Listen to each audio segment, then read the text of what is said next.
free in-home consultation. ALADDIM, AladdinCarpet.com. Good morning, America. Breaking news as we come on the air. President Trump's longtime advisor, Roger Stone, charged in the Russia investigation. We're live with the latest. Also breaking, found alive. The 3-year-old boy missing for days, vanishing from his family's backyard, rescued overnight. He's in good health. He is good. He's up and talking. What a neighbor heard that helped police find him. Breaking overnight. Deadly shooting at a college bar. A 21-year-old opening fire, going on a shooting spree near Penn State, and the outrage from students saying they didn't get an alert from the school. ABC News exclusive. The parents of a college track star killed on campus by an ex are now speaking out. Was Lauren's death preventable? Yes. Absolutely. Their demand this morning. Breaking overnight, the 5-time Olympic gold medalist, just 30 years old, now revealing a serious health battle. And are you ready? Before the big debut of their Super Bowl ad, and as they gear up for the Grammys, the Backstreet Boys are coming here live, right to Times Square, for a gigantic performance only on GMA. Live in Times Square, this is GMA with Robin Roberts, George Stephanopoulos, and Michael Strahan. Good morning, America. We want to get right to that breaking news just moments ago in the Russia investigation. Roger Stone, you see him right there. President Trump's longtime political advisor, former campaign aide, has been arrested in Florida, charged by special counsel Robert Mueller with obstruction, witness tampering, making false statements to Congress, all connected to what he knew about the hacking of Hillary Clinton's emails during the 2016 campaign and what he told the Trump campaign about those leaks. Our Chief Justice correspondent Pierre Thomas starts us off. Good morning, Pierre. George, good morning. That's right. Roger Stone, longtime associate and sometimes informal Trump advisor, was arrested overnight in Fort Lauderdale and charged with 7 federal felonies: obstruction of an official proceeding, 5 counts of making false statements, and 1 count of witness tampering. George, much of this appears to be about WikiLeaks, which obtained hacked information about the DNC and Clinton campaign chairman John Podesta, and then released the documents during the 2016 campaign. The U.S. intelligence community concluded that the documents, which included embarrassing information about the Clinton campaign, was hacked by the Russian government in an effort to help the Trump campaign. According to the charges, in the summer of 2016, Stone spoke to senior Trump campaign officials about WikiLeaks and, quote, information it might have that would be damaging to the Clinton campaign. Stone was then contacted by a senior campaign official who inquired about future releases by WikiLeaks. According to the indictment, once Stone learned that congressional intelligence committees and the FBI had opened investigations regarding Russian interference in the 2016 election, Stone took steps to obstruct the investigations. Special counsel claims that Stone made false statements to the House Intelligence Committee and denied processing or possessing records that contained evidence of his interactions with WikiLeaks. And the special counsel says he attempted to persuade a witness to provide false testimony. George, it's a very lengthy indictment. We're still pouring through it. Much more to come, right. George. There's a lot more to go through it, but we do know that it involves communications he had with the Trump campaign, communications he had with other individuals, and then lying about it, full stop, to the Congress, to the House, to the Special Committee on Intelligence. He is going to appear in court later this morning in Florida. That's right. He's due to have an appearance at about 11 a.m. this morning, George. He'll be processed then. We expect to hear from perhaps his attorney and his side of the story. As you know, George, he's a very outspoken person. He's claimed that this has been a witch hunt, that he's been made a target, unfairly so. But again, this is a very lengthy case laid out of lying and trying to obstruct the investigation, George. Okay, Pierre Thomas, thanks very much. Let's more on this now from our chief legal analyst, Dan Abrams. Let's just start out where we are. This is the first indictment dealing with communications with the Trump campaign about those emails. Right. This is the first indictment where it becomes clear that the special counsel believes that the Trump campaign knew about the hacks before this material was made public. And remember, One of the key charges in this case so far is of the Russians engaged in the hacks. Now, this is related to WikiLeaks, and the key phrases, I think, from this indictment are that a senior Trump official was directed to contact Stone about additional releases and about future That's in releases. July 2016. Correct. And in August, Stone is requesting specific stolen emails from particular dates. In October, a high-ranking Trump official is asking about the status of future releases. An associate of a Trump official tells Stone after the fact, "Well done." And one of the charges here is false and misleading statements about communications with the Trump campaign, and that he spoke with multiple people in the campaign that's about the what point he I wanted to learned. get to. We don't know who all these individuals are yet. This will come out as we continue our digging over the course of the day. But multiple people in the Trump campaign knew about what Stone was doing. He was in contact with them. That's right. But the most important point to me is, who was he talking to before anything was released? If you want to talk about lying to people in the Trump campaign, lying about conversations you had with people in the Trump campaign after this was released, that's very different in terms of the big picture than who in the Trump campaign knew that this stuff existed before it was released. And it's important that we go back and look at the big picture here. From the day after, basically, President Trump was elected, he and others on his campaign said, I asked him point blank at that press conference in Trump Tower, did you or anyone on your campaign have any contact with Russia? And the denials were adamant. So it's with stories like this, with movements like this, that we have to go back and look at the narrative that they've been laying out over the last 2 years on this. Absolutely, but let's also be clear, take one step back here and say, still no evidence that President Trump was involved in this, right? This is talking about Trump campaign officials, et cetera. And number two, no indication yet that there was any direct contact with the Russians. This is about WikiLeaks. This is about, what did WikiLeaks have? How did they get it?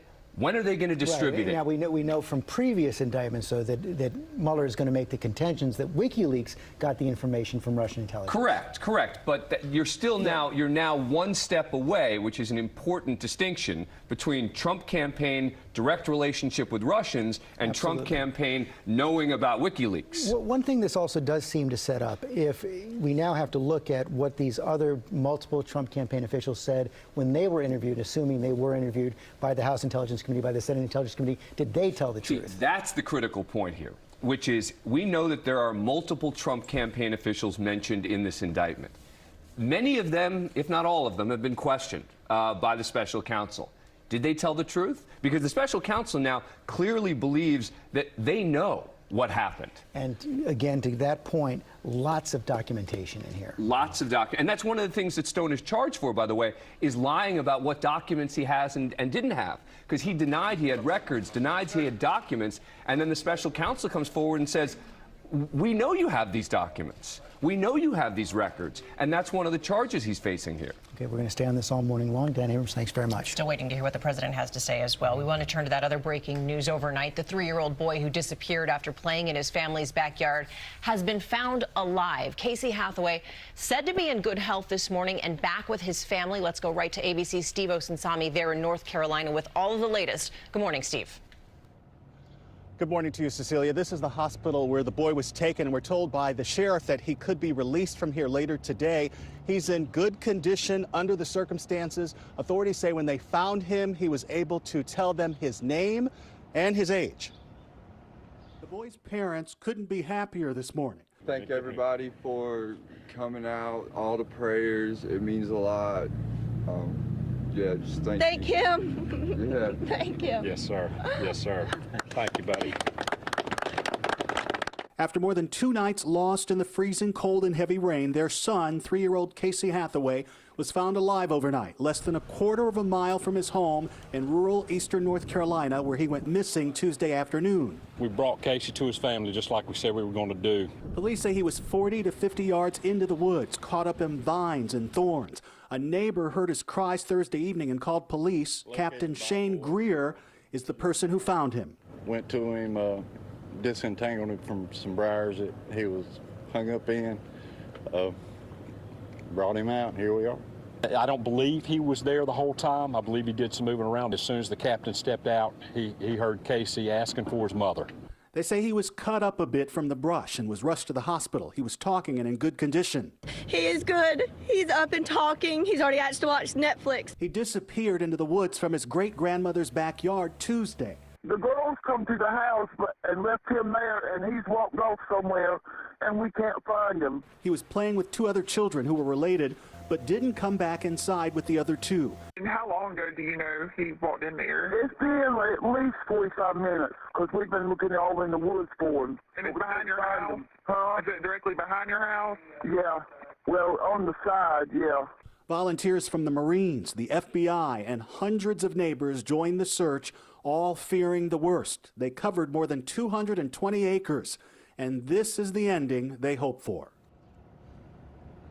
Police say they found the boy wearing the same clothes. They say they never thought that he was abducted, which is why they never issued an Amber Alert. Michael? All right, Steve, we're happy that search ended in a positive way, and now we're going to go to a search for a compromise that could at least temporarily end the government shutdown as it hits day 35. Today marked the second missed paycheck for those federal workers, and according to one study, 800,000 are now owed about $6 billion in back pay. Senior congressional correspondent Mary Bruce has the latest. Good morning, Mary. Good morning, Michael. Well, what comes next here is now up to Senate leaders, who last night told us to stay tuned. Under consideration here is now this short-term deal to reopen the government and buy them more time to negotiate. Now, the White House initially said that any deal would have to include a down payment for the president's wall, but now the president is hinting that he may support it even without that wall funding. This morning on Capitol Hill, a possible compromise is in the works, and the president says he could be on board. If they come to a reasonable agreement, I would support it. President Trump telling our Jonathan Karl he's open to a deal to temporarily reopen the government and isn't ruling it out, even if it doesn't fund his border wall. Reopen the temporary spending without money for the wall. Would you just to reopen? Well, I wouldn't be happy with it. I wouldn't be happy. But we have a lot of alternatives. Even if it has no wall money? Or does it have to have wall money? I only, look. I have other alternatives if I have to, and I'll use those alternatives if I have to. And we want to go through the system. We have to have a wall in this country. House Speaker Nancy Pelosi insists money for the wall will not be part of any deal to reopen the government. The president has just said that if they come to a reasonable agreement, he will support it. I hope that doesn't mean some big down payment for the wall. With the shutdown now in its 5th week, the White House is on defense over these comments from Commerce Secretary Wilbur Ross. There are reports that there are some federal workers who are going to homeless shelters to get food. Well, I know they are, and I don't really quite understand why. The 30 days of pay that some people will be out, there's no real reason why they shouldn't be able to get a loan. Democrats pounced, calling Ross, who is a billionaire, a modern Marie Antoinette. Is this the let them eat cake kind of attitude, or call your father for money? National Economic Council Director Larry Kudlow is downplaying the lasting economic impact of the shutdown while praising his staff. They're volunteering, but they do it because they believe government service is honorable, and they believe in President Trump, and they're working as hard as ever. Now, you heard the president say there repeatedly that he has alternatives, hinting that he may still go around Congress and declare a national emergency to build his wall anyway. But even many Republicans are warning against that move. They say it would set a really bad precedent. George. And Mary, even though they're working behind the scenes, Congress basically out until next week? Yeah, George, they are out here. So while we are told that some of the talks continue between Senate leaders, don't expect much action here today or over the weekend. Okay, Mary Bruce, thanks very much. We're going to move on to that breaking news overnight. More breaking news overnight. A deadly shooting at a college bar popular with Penn State students. The gunman went on a shooting spree before taking his own life, and we're going to go straight to ABC's Whit Johnson with all the latest. Good morning, Whit. George, good morning to you. The rampage shaking this college town, leaving 3 different crime scenes. The shooter first opening fire at a bar, crashing his car, then breaking into a home where police say he killed the homeowner. An overnight shooting spree near Penn State, leaving 3 dead, including the gunman who opened fire at this popular college bar. There's a report of a shooting at P.J. Harrigan's. According to police, a 21-year-old man started shooting at the bar just before 10:30 Thursday night, killing a woman and injuring 2 others. He had time to do his act here, his deeds here, and leave the scene before police even got him. The suspect fleeing and then crashing his car before breaking into a nearby home where he shot and killed the homeowner while his wife hid in the bathroom. Cops say before they arrived on scene, the shooter had taken his own life. Now I have 2 people down. Gunman also has a self-inflicted gunshot wound. Investigators say the motive for the rampage remains a mystery this morning. We're still trying to piece together this tragedy and trying to make sense of it, but the more I think about it, there's no sense to it. The coroner's office is now identifying the suspect as 21-year-old Jordan Whitmer. A lot of Penn State students were tweeting their frustration that the university failed to send out updates as the shooting happened. The university said they understand the concerns, safety is a priority, and they are looking into those alerts this morning. Thank you very much, Whit. All right, thank you, Whit. And now to that new round of nasty winter weather that's moving in. An Arctic blast is slamming the Midwest, and you can feel it heading to the east this morning. Rob is tracking all of that. Good morning, Rob. Hey, good morning, Michael. They felt it yesterday in Fargo, North Dakota. This is I-29. It's not snowing, but it's blowing snow. That is ground blizzard there. Excuse me. No better in Davenport, Iowa. So here comes the cold. Several waves of it. The first one coming through yesterday, and minus 24 is what it feels like right now in Chicago. And some of that cold air is going to get towards the northeast for tomorrow morning with temperatures in the teens as far as wind chills go. Another round coming. This one's going to have a clipper ahead of it. Chicago, you might see a winter storm getting in through Detroit as well. But the big story again with this is going to be Tuesday, Wednesday, Thursday, bitterly cold air. We could see wind chills 30 to 50 degrees below zero. These sort of numbers haven't been seen in about 5 years or more, and this is dangerous cold that's heading towards the Midwest and other parts of the East towards next week. Of course, the lake effect snow machine is cranking as well. We'll talk more about that in a few minutes. Oh, great. We have more to look forward to. Thanks, Rob. Now, the latest on the crisis in Venezuela. Embattled President Nicolas Maduro ordered all U.S. diplomats to leave the country within 72 hours. But the State Department says it will not comply, ordering only non-essential diplomatic staff to leave that country. Our chief global affairs correspondent, Martha Raddatz, has more from Washington. Martha, this could become a pretty dangerous standoff. It really could, Cecilia. That 72-hour warning to our American diplomats in Venezuela runs out this weekend, but some of them will remain, and the U.S. insists the embassy will stay open. The U.S. says that the Maduro regime does not have the authority to order America's diplomats out of Venezuela since the U.S. no longer recognizes Maduro as president. But the administration has made it clear that if any Americans are harmed, all options are on the table. So this is a very tense standoff, which could have long-term implications for Americans here at home. You see the chaos there. Venezuela depends on oil revenue from the U.S., and while sanctions could hurt them, it could also mean an increase in energy prices in the U.S. Michael? All right, thank you, Martha. And we're going to go now to a great moment. It's about a veteran coming to the aid of former Secretary of State and four-star General Colin Powell. Take a look at this. Powell was on his way to Walter Reed Military Hospital on Wednesday when he blew a tire, but that's when a 33-year-old military veteran pulled over to help. And the man who had lost his leg while working as a civilian in Afghanistan, he helped Powell get the job done, and here's what he had to say. He asked me why do you want to help me? And I said, well, you can wait around for a two-legged guy, but right now you got a one-legged guy who's willing to help you right now. Politically, there's a lot of tension, but for people just to stop what they're doing for a moment to be able to help somebody out, that's what you're supposed to do.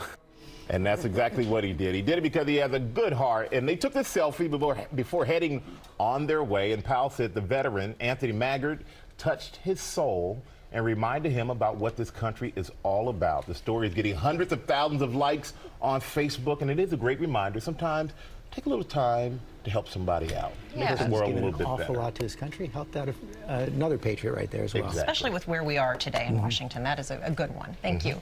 Let's turn back to Rob with all that heavy rain that's causing accidents here in the east. Yeah, Cecilia, what a weather whiplash we've had as far as temperature swings go. Temperatures were in the 50s yesterday with heavy rain. This was a bus accident. The driver was injured. The students on board were fine. And this ice flow with melting ice and snow across parts of Vermont, that led to some flooding as well. But now it's all about the cold air that's been coming in. All right, time now for your weekend getaways, brought to you by The Favorite. The Oscar race has begun, and one of this year's favorites is The Favorite. Is it a bit like a party? It is not like a party. I think it is like a party. A perfect analogy. Now nominated for 10 Academy Awards, We won! Oh, it is not over. We must continue. Oh, I did not know that. including Best Actress Olivia Colman, Best Supporting Actresses Emma Stone and Rachel Weisz, Best Director, and Best Picture of the Year. You have intrigued me. The Favorite, rated R. This morning, you're going to notice the change. Much colder by 30 degrees. Today, 37, 38, noon to 3 o'clock. And we may have a sprinkle or a little flurry coming through, but no big deal. And fairly quiet to your weekend. 40 degrees the high on Saturday with a few clouds. 49 on Sunday. Much milder. But then get ready for another weather maker Tuesday. Rain to snow chance and very cold with Arctic air coming. She's watching it too.